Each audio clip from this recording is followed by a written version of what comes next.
Quinn Wade. Coming to y'all with that instant basketball analysis on Analysis Playground on YouTube, exclusively on there forever. And we're going to talk about how the Boston Celtics got down by 15 against the Indiana Pacers and ended up winning by a lot of points, 140 to 122. The Pacers are now 6-25 and 5-12 at home, and the Celtics are 19-11 and 9-6 on the road. The Pacers won the first quarter 39-28, but the Celtics won the second quarter 47. Yeah, that's not a mistake, to 22, and game was basically over at that point because they also won the third quarter 36-30. While the Pacers did win the fourth quarter, it was only by 2 because they won it 31-29, and that just wasn't enough to come back and actually win the game. Even though they ended up scoring a lot of points in the fourth quarter, they didn't get enough stops, and they didn't even slow down the Celtics enough to even be able to get back in the game to win it. The only two starters for the Celtics didn't get in double figures in points. One was Kada. He played 21 minutes and had 8 points. He was 2 of 4 from the field and 4 of 6 from the free throw line. He also had 7 rebounds and 3 assists, 1 steal, 2 blocks, 2 offensive rebounds, and a personal foul, and a -3 in plus minus. Didn't have a problem with his game. He kept trying to battle amongst the Giants in the paint.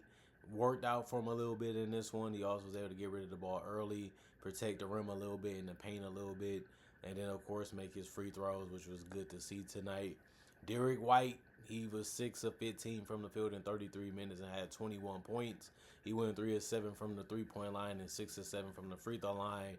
He ended up having 5 rebounds, 6 assists, 2 turnovers, 2 steals, and a block, 2 personal fouls, and a +16 in plus minus. I mean, he's going to have a lot of opportunities. He's going to have a lot of chances. You just want him to take good looks. He took some tough ones, took some forced ones, but ended up working out for him in this game anyway. Even if it was on the defensive end or even if it came to playmaking, he was making a lot of good decisions with the ball, and he was able to score good enough in this one. Jaylen Brown, 30 again, 32 minutes, 30 points, 13 of 20 from the field. 2 of 3 from the three-point line, 2 of 2 from the free throw line. He just becoming a tough cover because he's shooting over guys. He's pulling up on guys. He's keeping his dribble alive to be able to get to the basket and finish. And he's very strong and very physical. And he's a good athlete to be able to get that first step. It's hard to stop him at that point.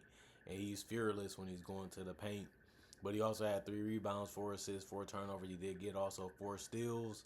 And he also had 1 offensive rebound out of the 3 that he had, and 4 personal fouls, and was a +19 in plus minus. Peyton Pritchard did a good job of just knocking down the shots. He was able to create some space. He was able to get to the paint and things like that. In 38 minutes, he finished with 29, which was much needed. He helped blow this game open.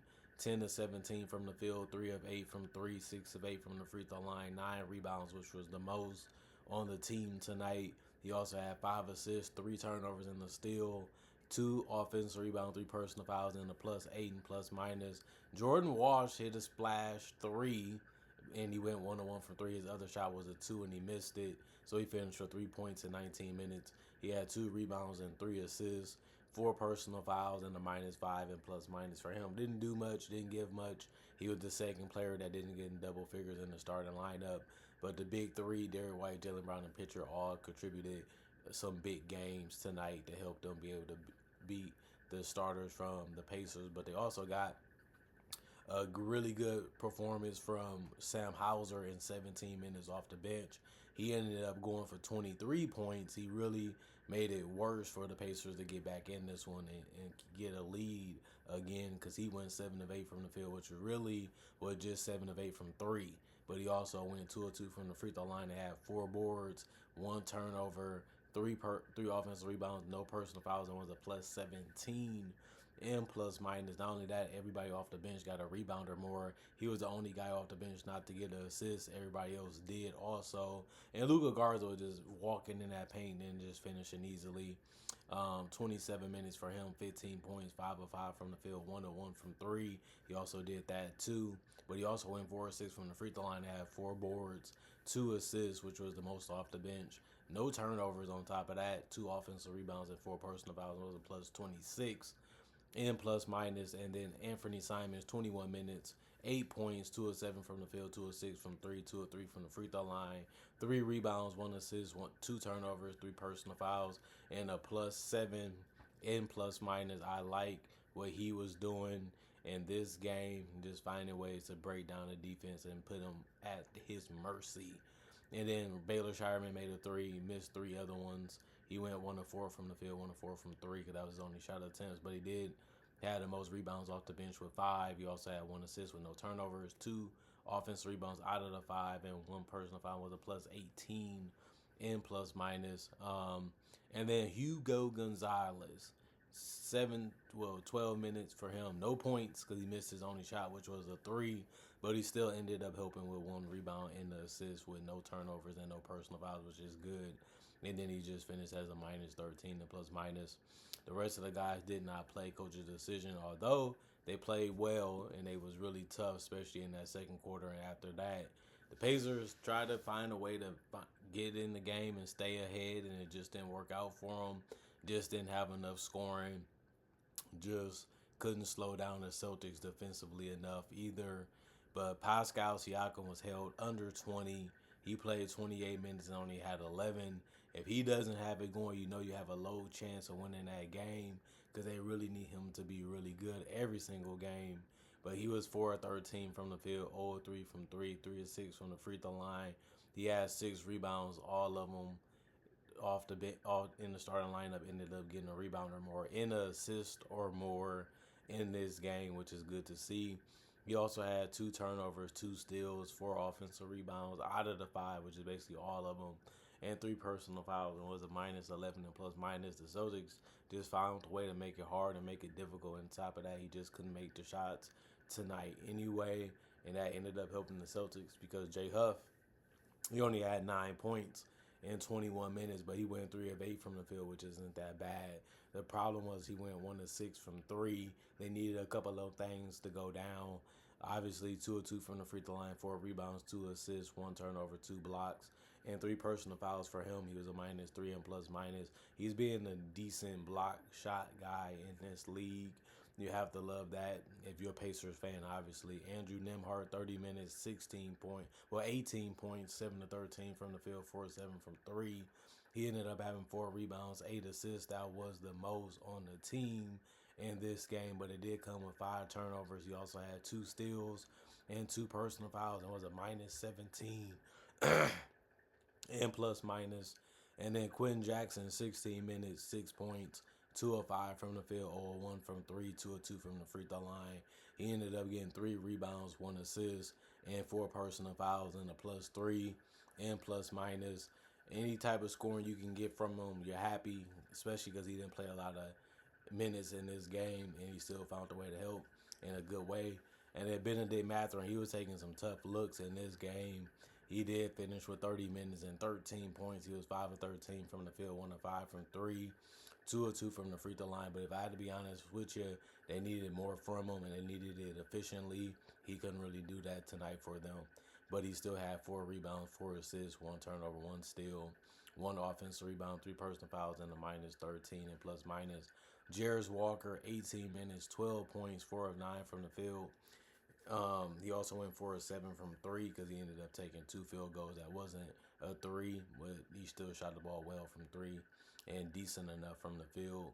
He did also have 3 rebounds, 2 assists, and 1 personal foul, and a minus 19 and plus minus. Tony Bradley, he played 7 minutes and had 4 points and went 2 of 2 from the field.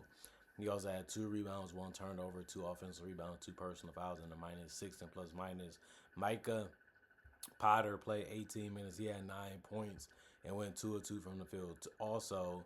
But he went 1 of 1 from 3 and 4 of 4 from the free throw line. He shot the most free throws off the bench, but he also had 1 rebound and a block Nobody else on the bench had a block in this game but him. He also had a -7 and plus minus. TJ McCondo, 14 minutes, 13 points, 5 of 6 from the field, 1 of 1 from 3, 2 of 2 from the free throw line. He had 1 rebound, 3 assists, a turnover, and a steal, 2 personal fouls, and a -18 in plus minus for him. Obviously, he's going to be one of your best players off the bench. He was able to back that up tonight, not really missing anything in this game and still being able to find his teammate for quick buckets. And then Ethan Thompson, 26 minutes, 11 points, 4 of 9 from the field, 3 of 7 from 3. He also had 4 rebounds. That was the most off the bench. He also has 6 assists. That was also the most off the bench. But he came with 2 turnovers. He also had 2 offensive rebounds and also 4 personal fouls, which is a lot, and 26 minutes. And he was a -8 and plus minus. Cam Jones played 7 minutes and had 4 points. So it was 2 of 2 from the field. And he also had 2 assists with no turnovers. He also had 1 personal foul and was a +6 and plus minus. And then Peter played 7 minutes too, but he only had 3 points and went 1 of 2 from 3. So since he made a 3 and missed 1, he still finished with only 3 points. He also had 1 rebound, and it was offensive, and he actually had no personal fouls either, and was a +6 and plus minus. And then Johnny Furphy, 18 minutes, 9 points, 3 of 5 from the field, 2 of 4 from 3, 1 of 2 from the free throw line, 2 boards, 1 turnover, 1 offensive rebound, 3 personal fouls, and a -5 and plus minus. And then when you look at the teams comparing against each other, the Pacers shot 44 of 89, 49% from the field. They shot about about 6 more shots than the Celtics, but the Celtics made theirs at 57%. And then 3-point shots, 18 to 44, 41% from 3 for the Pacers. It was great, but the Celtics shot less threes, 39 compared to 44, but they shot 51%, which is way better than what the Pacers did. And then the Pacers did shoot a good percentage from the free throw line, 16 to 20, 80%.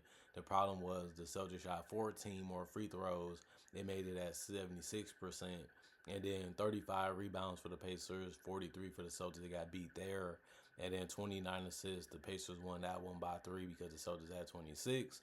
14 turnovers. That was 2 more than the Celtics, who had 12. 6 steals. The Celtics had 8. 3 blocks. Both teams had that. 11 offensive rebounds. The Celtics had 12. 24 defensive rebounds. The Celtics had 31.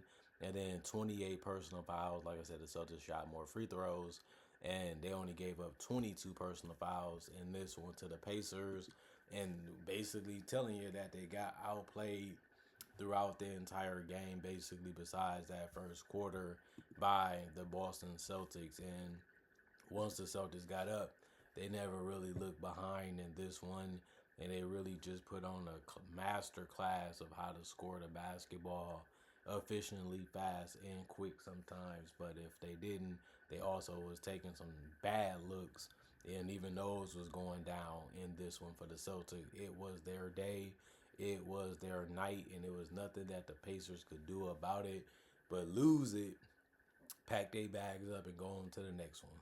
And the Celtics packed their bags up with a smile, and they was like, this is our Christmas gift. We didn't play on Christmas, but we won the next day, and that's what we needed to do. And they're getting closer to being 10 games above 500, which is something that most people would not have said that they could do, especially without Tatum, and they almost there. And we'll see if they get there, and we'll see how they continue to play as the season continues to go on. This is a team that I love. This is a team that I enjoy watching, and I'm glad that they didn't just throw away their season and give up on their season. They said we still should be able to have Celtics pride, and we're going to go out there and give it the best we can. And they've been winning a whole lot more than they've been losing. So I'm happy to be a Celtics fan this year, although we still might not win the title. Other than that, comment, like, subscribe, and share it, the notification bell, hit the analysis when it first come out. Also do conversation videos just like this, but about various NBA only and basketball topics. Also do breakdowns of real footage of legends, current legends, rookies, and other future stars, and also mock draft and draft coverage. Not only that, I also have over 4,000 videos already on my channel that you can watch right now and enjoy, and it's all for free. Not only that, I also try to make videos every single day throughout the day to give you something to watch and look forward to when it comes to basketball NBA content. Not only that, thanks for checking out the channel. Thanks for watching. Thanks for subscribing. Thanks for being loyal. Thank y'all for supporting and appreciating the content for what it is. and continuing to come back and enjoy it as I continue to make it for y'all and the people that want to see it. Other than that, y'all stay blessed up. Y'all stay good. Peace. And I'll be back later today, hopefully with more analysis.